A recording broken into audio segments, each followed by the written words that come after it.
I want to go over 9 quick referral tips for how to get more referrals, because a lot of people are very reactive when it comes to referrals. In fact, I was speaking to an agent over last week at the event, and they said, oh man, I got to tell you, when a referral comes in, I write like 98%, because I polled the audience to see how many closed between 0 and 20%, how many closed over 50%, over 70%.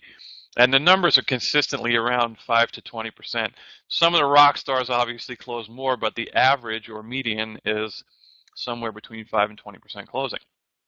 So because I said that, afterwards he came up to me and he mentioned that he closes like 98% of referrals. And that's great. But the key was when they call him. So what I want to put out to you guys is how to be more proactive, especially right now where you can start to work your existing client base and start to create the momentum of referrals, of teeing people up for open enrollment or cross-selling or gaining new customers right now and throw them on a short term for a month or something, whatever might fit their needs and gain you more business. So let's take it from the top. Very out of the box, some of these will be start a networking group.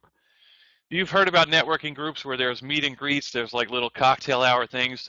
If you can't find one in your area, start one. Invite other local businesses or any business that might be able to refer you business and handle, for people who might handle insurance, like accountants, real estate brokers, maybe a P&C office, anything like that. Start a networking group so that you can meet once a month, share information, kind of make it a brainstorming mastermind group, because those are amazing for everyone's growth.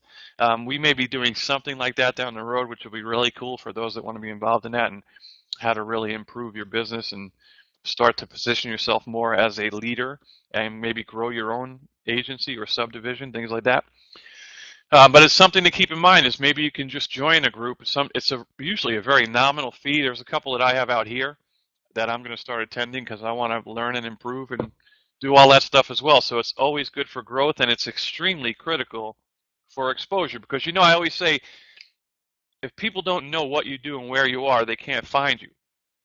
So the more you get your name out there and ruthlessly self-promote, the better. So this is a great one that works so incredibly well, is host seminars. Meaning if you can rent out a hotel space, or maybe you know someone that has a restaurant that you can barter with, or whatever it is, or wherever it could be, hosting an educational seminar is an amazing way to get yourself in the public eye, invite people. You could do it through social media, or even just an advertisement, or even flyers, old school, and invite people to a seminar, because what's coming up? Open enrollment. You can make it the 3 keys to a successful open enrollment, submission or policy, getting your policy, removing the headache from health insurance, whatever it is, and however you want to position it. Start to think about doing that right now, because if there's a time where you have a little bit of a lull before the explosion, you don't want that lull. Start the momentum flowing. Start getting yourself out in front of as many people as possible, and look into ways you could host a seminar and just put on a PowerPoint presentation, have some cake and coffee or whatever it is, make it an afternoon brunch thing. It could be very nominal, but it's such a worthwhile investment.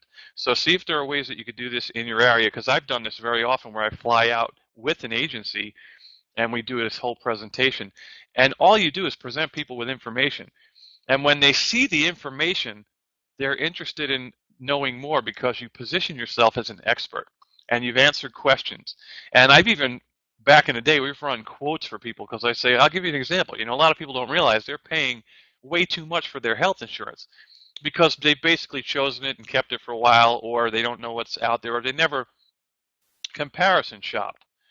So we would literally ask somebody in the audience, let me have your, your height and weight, your zip code. I'm going to run a quote for you, and say, what are you paying now? And they say, oh, $550. And I would run a comparable quote for the similar benefits that they had, and it would be $320. And I would say, see, there's a great example of how some people don't know that they're overpaying. And what do you think that client would do at the end of the conference? They'd be like, hey, how do we get that plan? It was the coolest, most non-pressure sales thing ever. So that might be something you want to do in the future, is to just set this up. Even when there's downtime after open enrollment, You could do, hey, three ways for now. What do I do if I didn't get on board open enrollment? Whatever it is, you need to be creative, and again, think out of the box so that you will eventually be out of that average box that a lot of people and agents are in. Add a referral link to a website. I used to have a customized link that wasn't visible to the public, but that I could send to people in an email that would have a little money tree and a list of 3 or 4 spaces for referrals. And I would ask for referrals because, again, many people are reactive in that they'll take them when they come, but they're not necessarily asking for the referral as much as they can. And this is a subtle way to do it. Just add a referral link to your website, but of course promote it. You could even make it blatant, say, hey, this is the best way you could thank us for doing a great job. Click here and send us some referrals so that you can then target those people. Now, something important is you have to deserve the referral, meaning you have to have done a great job, earned and maintained the trust of your client, did the right thing by them, followed up, let them know that they're, make them feel comfortable that you are going to be there after the sale, meaning after you've cashed the commission check. These are all points that go a long way to make sure you gain referrals, because they have to be comfortable, of course, giving them to you. Next thing is absolutely implement a referral rewards program, meaning how are you going to thank your clients for sending you referrals? Is it going to be a gift card? And for anyone who might be hesitant, it's not rebating because you're not enticing them to buy the policy from you. You're thanking them for sending someone over. So that's something to think about. How do you want to reward them? Gift card. Many of you may have heard I used to do a magazine subscription to people who referred more than one person over that signed up, because then every month they're thinking of me when they get that magazine. And it also touches them monthly without being salesy at all, but it's great for customer retention and gaining more referrals. Next thing is you must use social media for referrals. Now, basically, all of this is related to networking. It's interconnected with networking and gaining referrals. Because the difference is referrals and networking are not a cold call, right? They're a very warm, if not an on-fire lead source, right? So when you can start to get involved in using social media, again, for networking, asking anyone of your clients who, hey, you know anyone for the upcoming enrollment might need help? You have to ask. That's the key in everything in sales. And a lot of people will like to do just some promotion, but not follow up and hope that the promotion is enough. And oftentimes it's not enough. So you really want to start to use social media for things like your link to referrals, saying, hey, for everyone you send me over, I'll send you a gift card. It's okay to promote that as long as you do it and back it up and keep your word. It's a good thing. It'll keep people interested, saying, hey, well, what do I have to lose, right? I might as well do it, send them over because they help me, so why won't they help the rest of my family? Give out business cards, man. And I always used to write my client's name on the back and send it in a thank you card. Like, let's say Mrs. Jones signed up, I would send her my business cards with her name on it. So when she'd hand them out, I can track who the referral came from so that I could thank her. And a lot of people will do it for you without wanting to thanks because they're just cool like that and they like you that much. But it's even better when you're able to really thank your client for saying, hey, I really appreciate it. You sent me those 2 people, they signed up. I'm going to send you out a gift certificate to, a restaurant or whatever it is that how you want to do it. Define it first so that you don't have to start to think about it. You don't have to worry about what customer gets what. That's why you need to do that referral rewards program so that you can have it defined and have it ready so that there are no surprises, because it's part of the process of referrals. Next one, absolutely harness your email signature, meaning 2 things. You want to put a testimonial at the end of it, and you also want to put either that link or just, hey, referrals are always appreciated, some way to start promoting and planting the seeds in your client's head that referrals are a good thing, and you will welcome them, accept them, love them, and take great care of them. If you guys want to do that, run it past me, send me out an email. I can review it for you. I've been known to successfully tweak verbiage so that it's a little more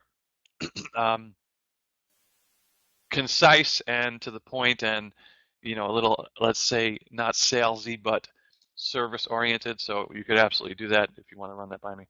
And of course, ask for feedback. because your clients are a great resource.